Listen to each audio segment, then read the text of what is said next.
Like many families, we have a lot of electronic devices, more than we probably want to admit. We're trying to find a way to clean up the counter space while still being able to charge them. I've installed a few above counter charging stations in the house already, and no matter what we do, they end up creating a lot of clutter. So we need to try something else. So we looked online, found something called docking drawer, and they seem to have exactly what we were looking for. Stay tuned. We installed a set of cabinets from Ikea. They had really nice deep drawers, and we were wondering if we could use the deep drawers to help us out with the charging situation. We're happy to find the dual blade from docking drawer. As you can see in the back, it just needs a couple of inches of clearance behind the drawer, which this Ikea base had.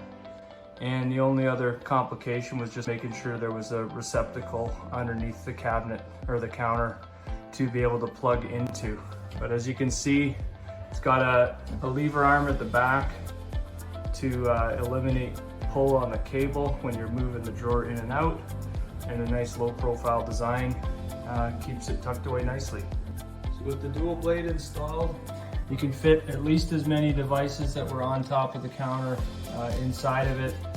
Lots of space for storing cases and extra cords and stuff. The dual blade, I think the other ones too, have a temperature cutoff, so that'll disable the circuit and ensure things are powered down. Really happy with how easy the dual blade was to install. Instructions were very easy to follow, and we're very happy with the end result. Thanks, Docking Drawer.